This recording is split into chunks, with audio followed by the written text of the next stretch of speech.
പിലിക്കോട് ഉത്തരമേഖല കാർഷിക ഗവേഷണ കേന്ദ്രത്തിൽ 2 ആഴ്ചയായി നടന്നുവന്ന ഫാം കാർണിവൽ സമാപിച്ചു.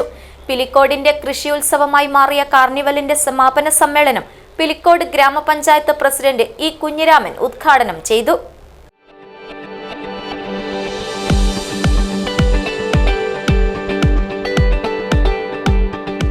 കരുതലിന്റെ കാവൽ ഇനി ഇവിടെ. Wintouch multi speciality hospital, Kasaragod.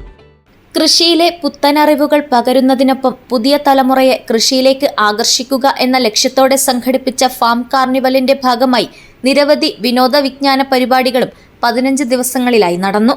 ചമയം ഓഡിറ്റോറിയത്തിൽ നടന്ന ഫാം കാർണിവലിന്റെ സമാപന സമ്മേളനം പിലിക്കോട് ഗ്രാമപഞ്ചായത്ത് പ്രസിഡന്റ് ഇ കുഞ്ഞിരാമൻ ഉദ്ഘാടനം ചെയ്തു.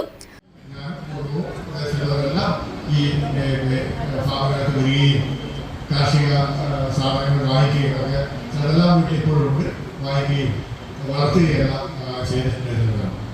തീർച്ചയായിട്ടും ഇത്തരം കാര്യങ്ങൾ നമ്മുടെ നാട്ടിൽ ചിലപ്പോൾ കുറ്റത്തെ നമുക്ക് മണ്ണുണ്ടാവുക എന്ന് പറയുന്നത് നമ്മളിപ്പോൾ ഇതെല്ലാം നമ്മുടെ പരിസരത്തുള്ള ഒരു കാർഷിക ഗവേഷണ കേന്ദ്രം എന്ന അർത്ഥത്തിൽ പരിസരവാസികൾ എപ്പോഴും കാണുന്നതാണ്. പക്ഷേ പുറത്തു നിന്ന് വരുന്നവർക്കും നാട്ടിലുള്ളവർക്കും ഇതിനകത്ത് വന്ന് പരിചയപ്പെട്ടാൽ മാത്രമേ കൂടുതൽ കാര്യങ്ങൾ മനസ്സിലാക്കാനും. ഉത്തരമേഖല കാർഷിക ഗവേഷണ കേന്ദ്രം മേധാവി ഡോക്ടർ ടി വനജ അധ്യക്ഷത വഹിച്ചു. കാർണിവലിന്റെ ഭാഗമായി നടത്തിയ വിവിധ മത്സര വിജയികൾക്ക് സർട്ടിഫിക്കറ്റ് വിതരണവും മുഖ്യപ്രഭാഷണവും കാർഷിക സർവകലാശാല extension director doctor Binu P Boney നിർവഹിച്ചു. പടന്നക്കാട് കാർഷിക college dean doctor T Sajitha Rani മാധ്യമപ്രവർത്തകരെ ആദരിച്ചു. Associate professor P K Ratheesh, assistant professor doctor K V Sumesh, doctor Jayaprakash Nayak എന്നിവർ സംസാരിച്ചു. രാത്രി പിലിക്കോട് ജ്വാലയുടെ പെണ്ണൊരുമ നാടൻ കലാമേള അരങ്ങേറി.